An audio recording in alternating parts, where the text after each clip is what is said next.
Our local domestic violence crisis is no secret. We have reported extensively on that issue here, and we have tracked a court-ordered commission since it began back in 2019. The Collaborative Commission on Domestic Violence includes leaders countywide. Courtney Friedman taking a look at the major goals they've hit and what big gaps they still need to fill. This is part of Courtney's series, Confronting Domestic Violence, Loving in Fear. Over the last 5 years, you've seen KSAT do countless stories on the Collaborative Commission on Domestic Violence, joining leaders from law enforcement and judicial to health and education. We even did 2 town halls that included their work.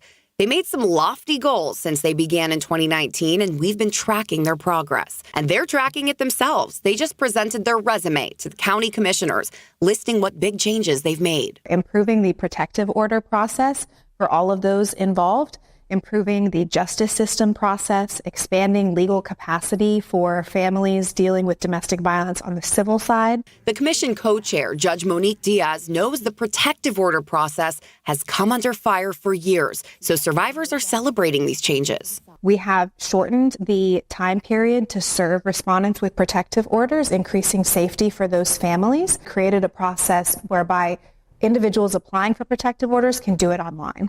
That was not available before. The community's other huge concern, interaction with law enforcement, now getting more extensive trauma training and tools to assess danger. To be able to determine if somebody needs to be removed from a situation that could endanger their lives and the lives of their families. Maria Villagomez is the other commission co-chair and the City of San Antonio's deputy city manager. She's proud of all these accomplishments, but knows there's still a lot of work to do. That will now be heavily based off survivors themselves. To be able to do a survey and ask them how are we doing. The other goals involve educating the community. That involves social media. We want to meet people where they are. And lastly, a focus on educating families early in life on what a healthy relationship is or is not. Preventing violence from happening in the first place.